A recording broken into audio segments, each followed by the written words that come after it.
we joined in Australia in 1970, and we used to be on the opposite side of the sidewalk from the Mormon missionaries. And so literally, I would spend hours looking at the Mormon missionaries on the other side of the sidewalk. And in those days, they had little tripods and pictures of the golden tablets appearing on the ground in Palmyra, and Joseph Smith, and kneeling down, and then Jesus and the Father. And so it's very clear that Jesus and the Father were two different people. And that alone makes the LDS community a relatively open, an open, inquisitive community, plus the idea of ongoing revelation, that you don't know it all, you don't have a franchise, but there's always newer things that God's revealing to you. So that made us very compatible, in fact. Welcome to That's Church. My sister Emmy and I are on a mission to open our hearts and minds by attending different churches here in Utah. We're talking to the beautiful people that make their church a community. Have you ever seen the beautiful palace-like temple in Spanish Fork, Utah? Have you, or maybe someone you know, attended the Festival of Colors? Both of these wonderful things are connected to Krishna. We are here with Vi and Caru, the founders of the Krishna Temples in Holiday and Spanish Fork. We noticed that when we come to your service, some of the people there, including yourselves, have a name they were born with, and then like a spiritual name. Is that what you would call it? Can you tell us a little bit about that and the significance and meanings behind those names? Yeah, those would have a spiritual name. It means that they've taken vows and become what we call initiated, that they take a guru. That means someone to guide and instruct you and help you spiritually. And then he gives you a name which is spiritual. It reminds you of God in some way or another instead of just a mundane name. And often it reflects your nature, your character, or something like that, which is very interesting. So that's what you identify more with. Just like in Christianity, there are Christian names. Right. For instance, our names originally were Chris and Christine after Christ. Oh, wow. But now Caru means that Krishna is very beautiful, and Vaibhavi means that Lakshmi, the goddess of fortune, which is Krishna's female aspect, is very influential, rich, and powerful. So names which do relate to a little bit to our characters. I'm very materialistic, love wealth. She's very powerful. She has that presence. The female is Devi, followed by Devi, and the male is followed by Das. So Das means servant. So Charu Das means servant of the most beautiful. And Devi means goddess. So all the men are servant and the women are goddesses, which she'll agree with. Very appropriate. Yeah, very appropriate. Oh, I love also, that. And while we're on the subject, the term better half is traced back over 5,000 years to the Sanskrit. The woman, the wife, was known as the better half of the husband.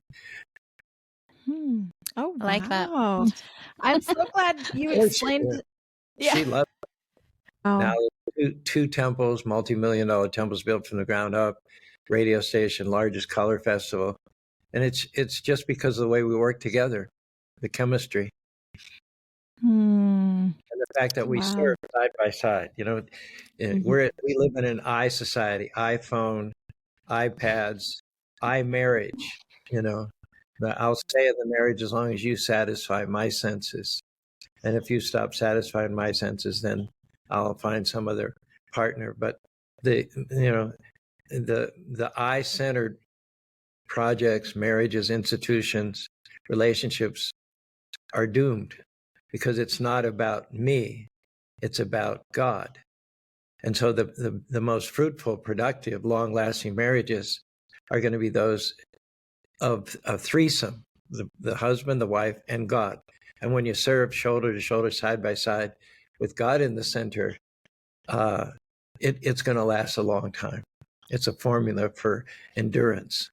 just like servicemen, men and women that even 20, 30, 40 years ago served in Vietnam or served in Korea or served in Iraq and served in Iran. They might have not have seen each other for a long time, but as soon as they get together, it's like they were never apart. That bond, which is created by service, is unlike any other. I agree completely. Wow. Service bonds people together like nothing else can.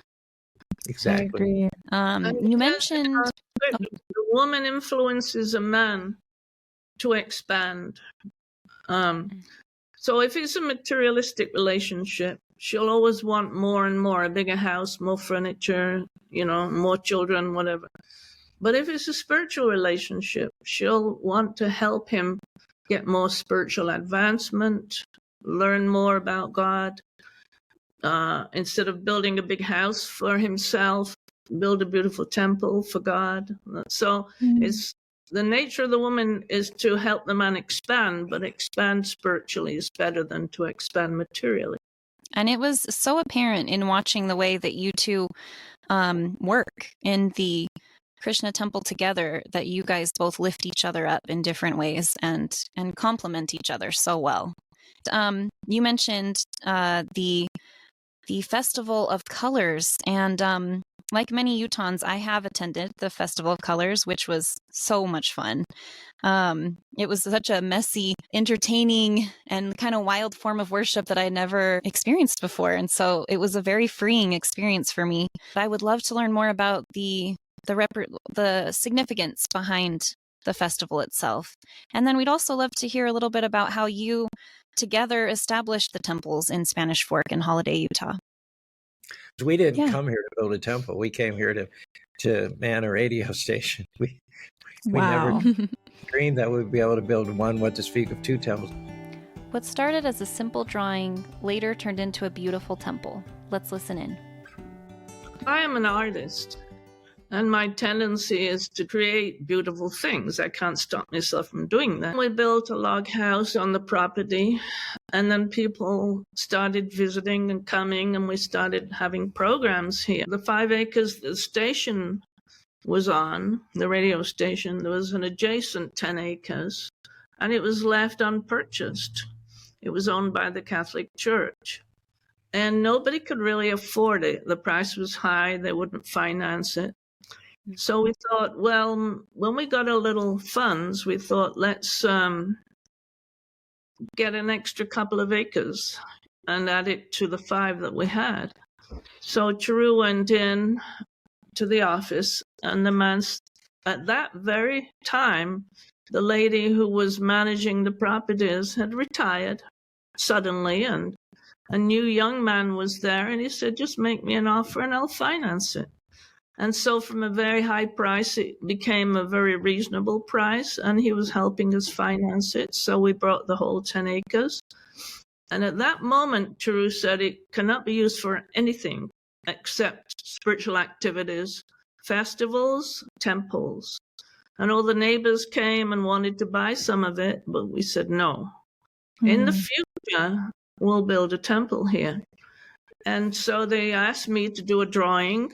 I thought, well, let me draw something outrageous, and it'll never get built, but I'll do a nice picture anyway, and it'll help fundraise. And I showed the picture one time at a Sunday feast program, and there were some BYU students who were on the newspaper there at BYU. And so the following week in the newspaper, Krishna's going to build a temple in Utah County. And then all the newspapers and TVs were down here, and you could see that they wanted us to build a temple. And so that's how that developed. And then it became very popular, and the festival developed, and that became very popular. The festival's popularity, coupled with the increasing Indian community in Salt Lake City, led to the need for another temple.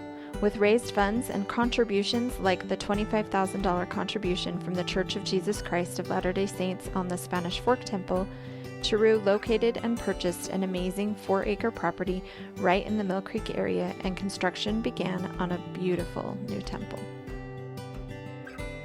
So that grew not by our determination, but by Krishna's grace. Amazing. I love Now, how about the selfless. festivals. Yeah, I love how selfless it all is. It's all for the greater good and for spirituality and for others. I don't hear anything about yourselves in any of this, and it's just we just love to really serve. It's great fun. Well, I can destroy. so inspiring. I can bring you down to earth on that one.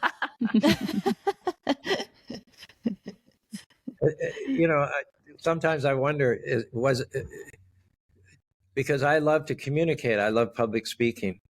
And so when you think about it, it's all driven by that desire. She loves art, and I love interacting with the public and creating very positive first impressions. And so in Los Angeles, that's the reason why I was doing radio in Los Angeles. I was in charge of the membership program, and in order to kind of coalesce all the Indians, the 10,000 families that lived in Southern California, I would go on the radio every Saturday morning. The Indian community would rent all the time on this one station from 8 in the morning till 2 o'clock. Travel agencies, Indian grocery stores, and we were right in the middle there. So I enjoy sharing the culture, and I enjoy articulating spirituality. And so, that's why we came here, because we thought that it would be nice to have for that same $1,000 a month we were paying just to rent time in Los Angeles, we could cover the mortgage of a small radio station in a more rural area. Right. I didn't connect the dots on that radio connected to your public speaking, because you are a great public speaker.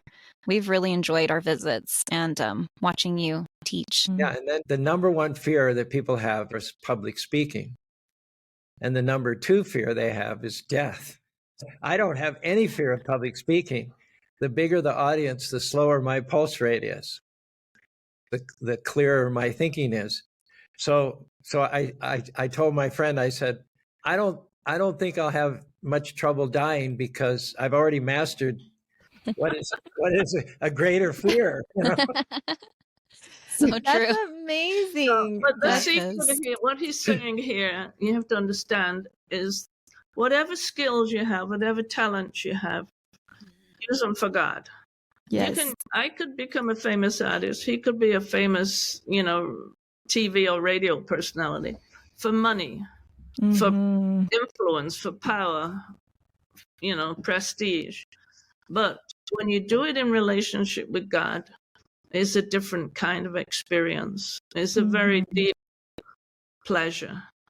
And still you're satisfying the needs to use the skills or the gifts given you by Krishna. So he gives us these talents, and if we use them for him, then they become glorious and enormously glorified, bigger than normally they would be. Gordon Hinckley said in one of his books, I quoted it, I think it might have been, you might have been there, it was 3 or 4 Sundays ago. Gordon Hinckley said something to the effect that, the greatest pleasure in life is to help other people out. And then he went on to say that it probably does more good for the person who lends the helping hand than the recipient. And so, sure, I love to communicate, but the pleasure I get from it is not derived from some sense of ego or how great I am. But the pleasure I get from it is that, say, within a few hours at a Festival of Colors, I can make, to some degree or to some small or greater degree, the lives of 5,000 people better. And naturally, that lights me up like a firecracker. Yeah, I'm sure.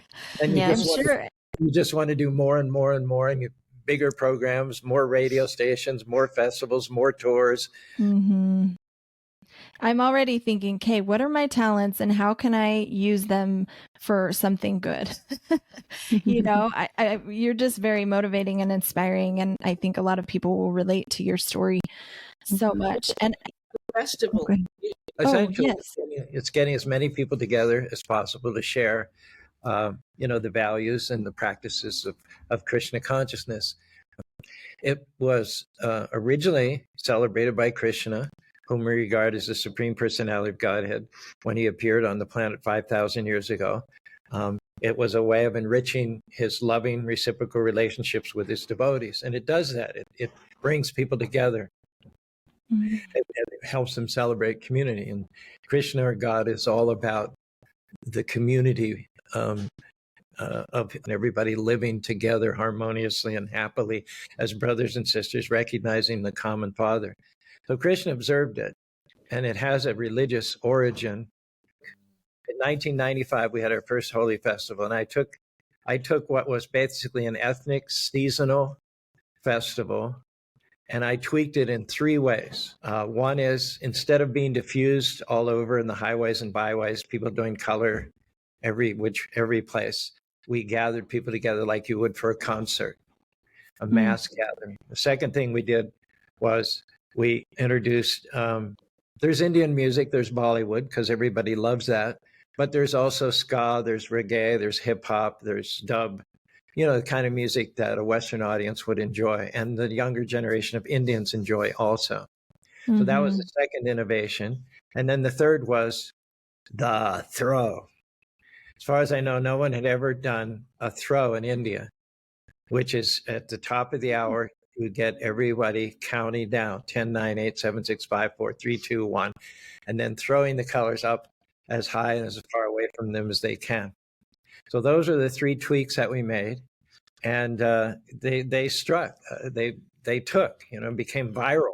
In fact, holy festivals, color runs, exploded all over the world, and even India took those three innovations I made and adopted them as their own. So if you look at the celebrations that go on in India today, you'll recognize the color throw, you'll recognize a mass gathering, and you'll recognize contemporary music. Amazing. That is really and behind it all, of course, is the missionary motive.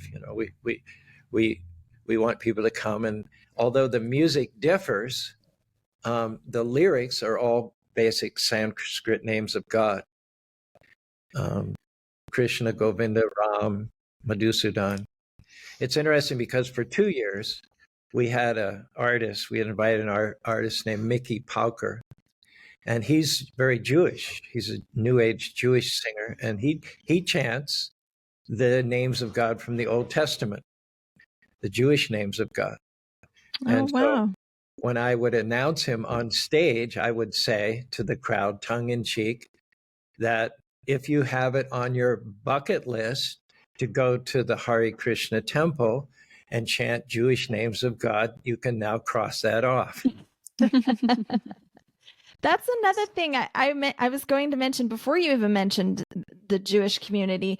I love, part of our goal here is to help unite different religions and to kind of find common ground. And you both do that so well. I noticed you mentioned Gordon B. Hinckley, you mentioned Joseph Smith in your talks. You've mentioned the Jewish community. I think you're very aware of where you live here in Utah, and that that's a big part of the culture here. And I think you're so respectful to that. And it says a lot that you take the time to get knowledge of the culture that surrounds you and to kind of appease or connect with the people that are coming to your services. I think that's very, very commendable. It's a real symbiotic relationship, because the LDS community, the LDS theology, has a very clear and unambiguous distinction between God the Father and God the Son. In fact, we joined in Australia in 1970, and we used to be on the opposite side of the sidewalk from the Mormon missionaries. And so literally, I would spend hours looking at the Mormon missionaries on the other side of the sidewalk. And in those days, they had little tripods and pictures of the golden tablets appearing on the ground in Palmyra, and Joseph Smith, and kneeling down, and then Jesus and the Father. And so it was very clear that Jesus and the Father were two different people. And that alone makes the LDS community a relatively open, an open, inquisitive community, plus the idea of ongoing revelation, that you don't know it all, you don't have a franchise, but there's always newer things that God's revealing to you. So that made us very compatible, in fact.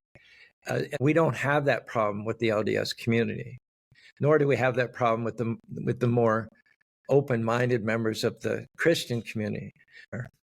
Yeah.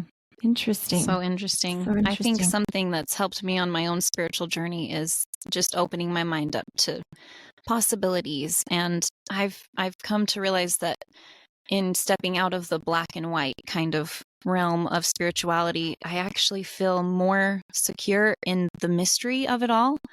And that's an interesting, like, I know it's hard for some people to be in that place with, the black and white, the facts are very comforting for a lot of people. But I've realized, for at least me and my personality, I feel much more comfortable in the realm of possibility and mystery and intrigue. And I think that's a big motivator for both my sister and I to create this podcast, was to just open our minds up a little bit more about what's out there. And I feel like I'm just taking bits of wisdom from so many different incredible people we've been able to meet, including yourselves. So thank you for that. Yeah. I would like to say in this point is, I think the basis of our philosophy is that we are not a religion, we're not a nationality, we're not even a gender, we're not even a species. We're all souls. Wow. So when I try to see the soul in everything. That's the basic reason we're vegetarian, because we don't want to disturb the lives of other souls. We think every creature has a right to live. And so when you see all other nationalities or ethnicities or religions as not being the body, but as being the life within the body, then you tend to see more equally. And so you don't make distinctions, this religion or that, or this belief or that. You begin to see the life in everything, and then you have respect. And if you have respect for all living beings, then you have a relationship with them. You have care, and you can learn to love, and they can love you. So it develops that way. But it's a vision. It says in the Bhagavad Gita, our scripture, that the sages see all living beings equally. So it's the vision that we aspire to, and not to discriminate one thing against another. That is so beautiful.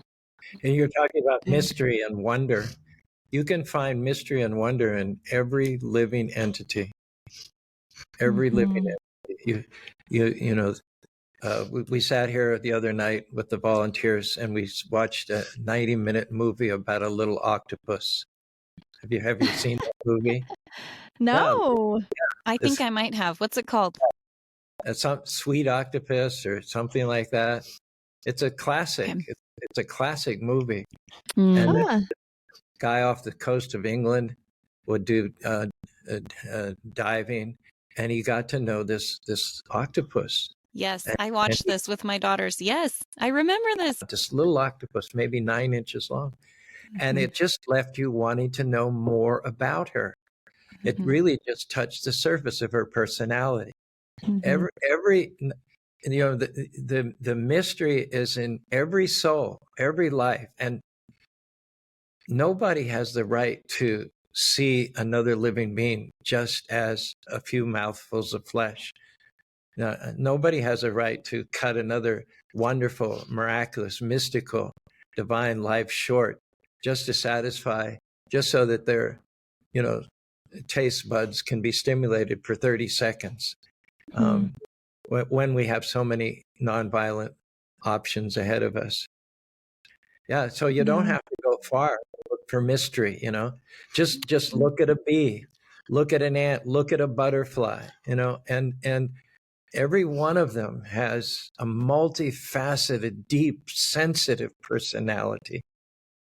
I love that. I'm vegetarian, so that very much resonates with me. And And that documentary about the octopus is incredible. I'm just going to throw that out there because we watched I it really earlier wanna this year. see it now. And I was crying and I was like, oh my gosh, I'm so attached to this little octopus that I've never seen before in real life. Oh, It is really, really cute though. And I agree. I don't think I can feel the spirit so strongly watching Planet Earth, or we'll often do that on Sundays. My kids and I will sit and watch animal documentaries because it's such a great way to connect with nature, even if you can't leave your house. So That's for one of sharing the that. reasons we have all the animals here. I mean, we have our own ecology here. But having the animals is part of it. The fish, water provides nutrition and for the plants, the llamas, the cows, they're all part of the environment, which helps us nurture our organic gardens and so on.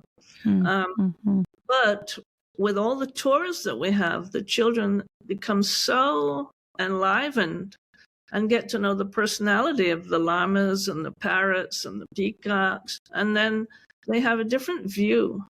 It's not that you go to church for an hour on a Sunday and then do anything else separately, but they see that it's part of life, that everything we do here is 24 hours service to God because it's all God's creatures.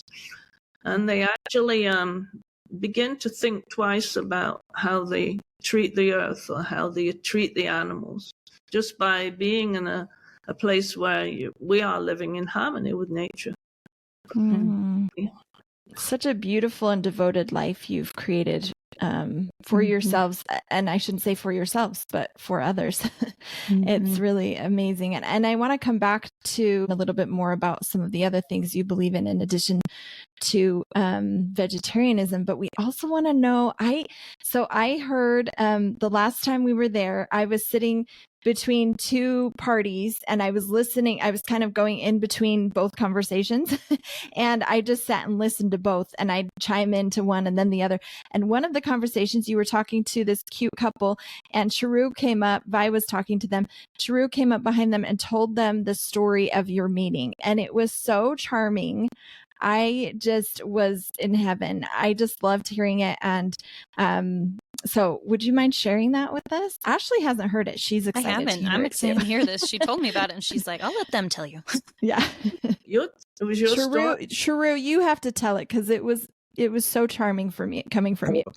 1969, I'm in Singapore in a cafe where Westerners tended to congregate, sitting at a round table, me from America, a guy from Israel, German, Belgium. And there was one vacant seat at the table. It happened to be next to me.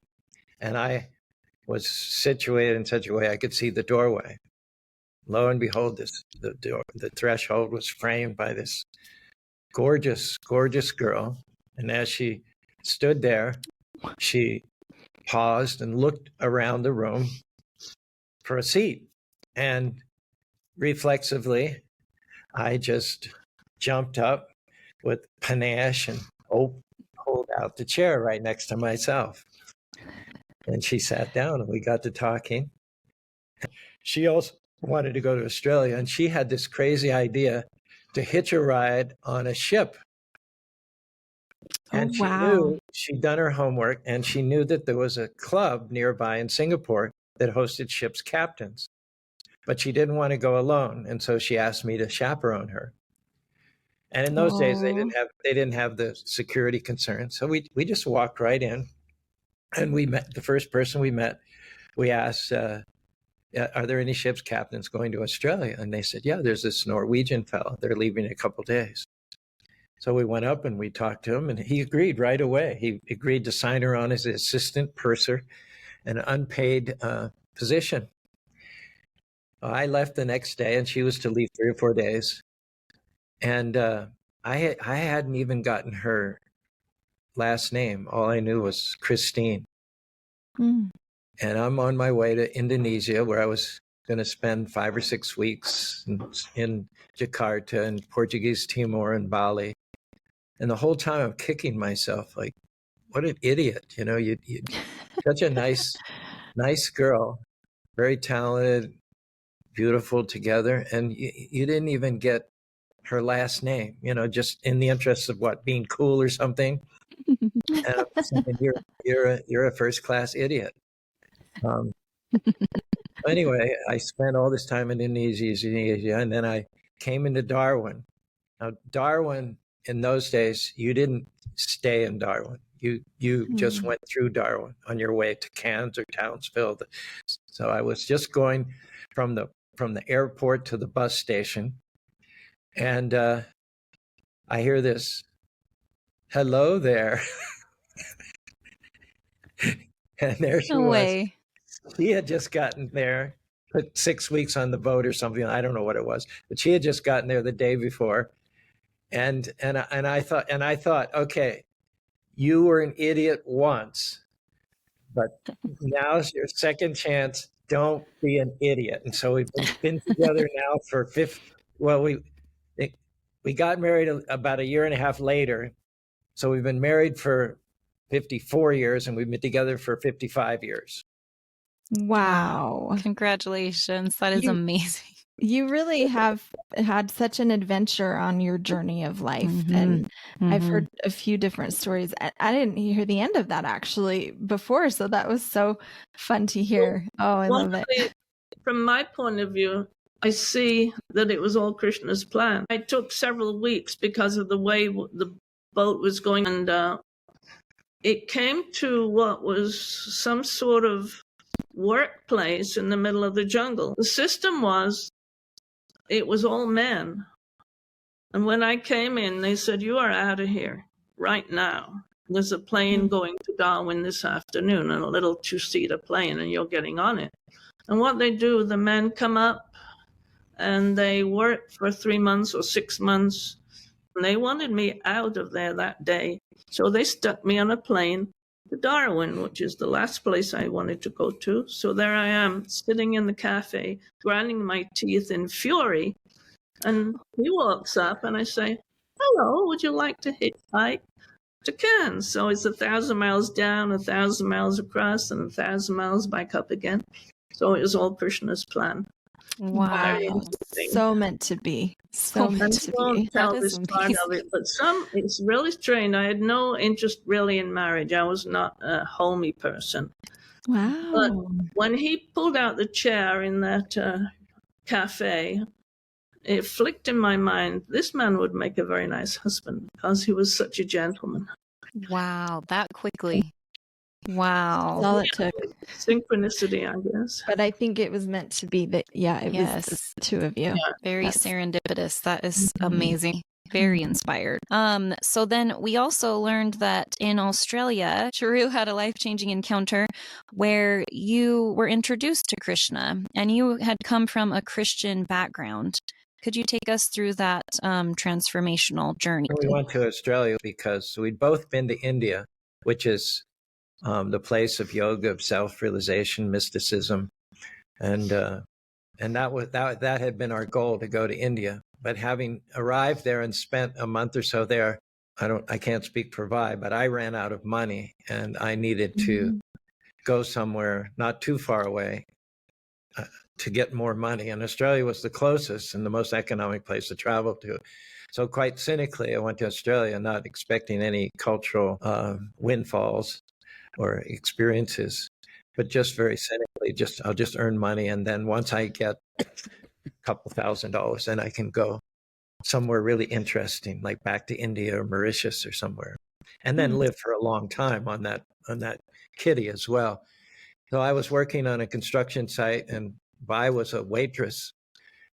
I was being spewed out of the subway downtown George Street in Sydney in Wynyard Station. It was a winter evening, night was falling. It was kind of gray because it was twilight. It was also the financial district. So they're all the men in the gray flannel suits going home and commuting, the gray buildings, the gray skies, and a bit of color caught the corner of my eye. And I turned and there was an American with an orange robe on and a turban and passing out the magazine of the Hare Krishna movement called Back to Godhead. I did a double or maybe a triple or quadruple take. I don't know, because that was like, I'm like, am I in India or Australia? This is the last thing I expected to see in Australia, of all places. Mm. Yeah. What brought me ultimately was music, philosophy, and food, not necessarily in that order. Mm. And they had the feast. You know what the feast is. You've been twice. Every ISKCON temple in the world since the 60s has always had what we call the Sunday Love Feast. They started it in the hippie days, in the summer of love in Haight-Ashbury, but the love, the word is not used in that sense. It's not erotic love; it's divine love, love for God. And so we would go once or twice during the week for the chanting and the lessons, and then we'd always go on Sundays. 6 months went by. We'd earned the money we'd initially intended on earning. We decided we're going to hitchhike to Adelaide, to Western Australia, and then get a boat to Mauritius. And before we left, we quit our jobs and we asked Upendra, can we just spend 10 days in the temple just to experience it? And he said yes. And he also told us, oh, by the way, in case you're not aware of it, when you're living in the temple, you can't smoke or drink. We said, okay. Oh.